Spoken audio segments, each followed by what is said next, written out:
नमस्कार साथियों, मेरे YouTube चैनल सावा टेक्निकल सोनी में आपका हार्दिक स्वागत और अभिनंदन। साथियों, YouTube पर शिक्षा संबंधी सूचनाओं को सबसे पहले पाने के लिए मेरे YouTube चैनल को लाइक और सब्सक्राइब कीजिएगा। साथियों, जैसा कि आप जानते हैं कि शाला सिद्धि के लिए कार्य हमारा शुरू हो चुका है और शाला सिद्धि के लिए वार्षिक उपस्थिति, कक्षावार छात्र और छात्रा तथा कुल वार्षिक उपस्थिति की गणना हमें करनी होती है। इसके संबंध में काफ़ी शिक्षकों को समस्याएं आ रही थी, तो आज मैं आपको इसके संबंध में संपूर्ण जानकारी दूंगा कि ये आप वार्षिक उपस्थिति किस प्रकार से निकालेंगे और किन किन बातों का आपको ध्यान रखना होगा। साथियों, शाला सिद्धि में कक्षावार वार्षिक उपस्थिति दर शिक्षार्थियों की वार्षिक उपस्थिति दर उनकी स्कूली प्रक्रिया में स्थिरता, भागीदारी को प्रदर्शित करती है। शिक्षार्थियों की उपस्थिति उनकी प्रगति, उपलब्धि और संपूर्ण विकास से संबंधित होती है। स्कूल को शिक्षार्थियों की वार्षिक उपस्थिति दर की गणना बालक और बालिका के लिए अलग अलग उपस्थिति रजिस्टर से करनी चाहिए। स्कूल को सभी छात्रों को कक्षावार वार्षिक उपस्थिति उपलब्ध करनी चाहिए। सबसे पहले आप ये नोट कर लें कि जो आपके उपस्थिति की गणना करनी है वह आप किस प्रकार से करेंगे। इसके लिए यहाँ पे एक सूत्र दे रखा है। इस सूत्र को आप पहले अच्छे से नोट कर लें और फिर मैं जिस प्रकार से आपको बताता हूँ उस प्रकार से आप उसकी गणनाएं करें। तो इसमें देखिएगा, पहले दे रखा है वार्षिक उपस्थिति दर।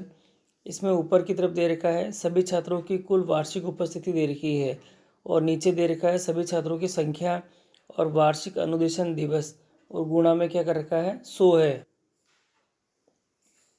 इसके लिए एक उदाहरण ले लेते हैं साथियों। जैसे कि सूत्र के अकॉर्डिंग हमारे कुल वार्षिक अनुदेशन दिवसों की संख्या, यानी हमारा जो सत्र दे रखा है 2019 और 20, क्योंकि हमें 2019-20 के लिए गणना करनी है, तो उसमें कुल वार्षिक अनुदेशन दिवसों की संख्या कितनी है पहले तो आप यहाँ लिख ले। जैसे मैं यह मानता हूँ कि वो 220 है और आप आपके अकॉर्डिंग आपके विद्यालय में जितने दिवस हुए हैं उसकी गणना आप करके रख लें। फिर किसी एक विशेष कक्षा के लिए, जिसे मान लेते हैं पहली कक्षा ही ले लेते हैं, तो उसमें कुल 50 विद्यार्थियों के शिक्षार्थियों की कुल वार्षिक उपस्थिति, यानी पूरे सत्र में उन सभी बच्चों की कुल वार्षिक उपस्थिति कितनी आ रही है 9850 दे रखी है।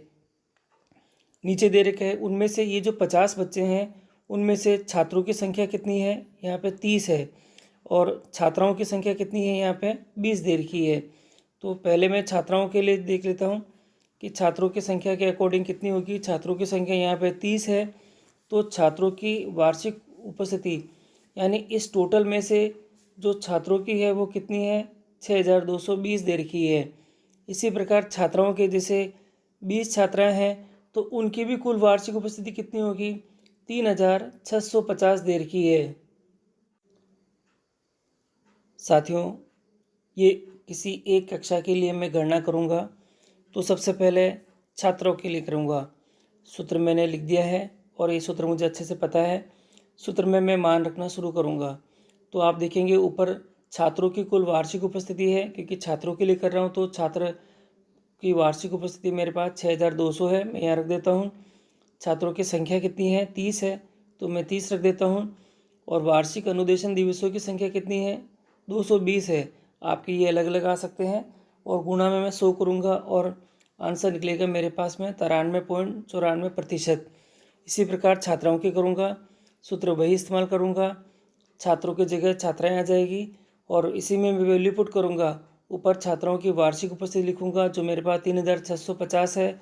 छात्राओं की संख्या मेरे पास कितनी है 20 है और वार्षिक अनुदेशन दिवसों की संख्या 220 है। ये करने के बाद गुणा में 100 करूँगा और प्रतिशत निकल जाएगा। इसी प्रकार मैं कुल का भी निकाल दूँगा। कुल मेरे पास वार्षिक उपस्थिति कितनी है 9850 है और छात्रों की संख्या कितनी दे रखी है 50 दे रखी है। अनुदेशन दिवसों की संख्या 220 है, गुणा 100 करूँगा और ये वैल्यू भी मेरे पास आ जाएगी। वैसे साथियों, आपको तो ये दोनों ही निकालनी है। आपका जो शाला सिद्धि का जो डैशबोर्ड है उसके अंदर ये कुल की उपस्थिति स्वतः ही निकल जाएगी। तो ये कार्य आपको अच्छे से करना है।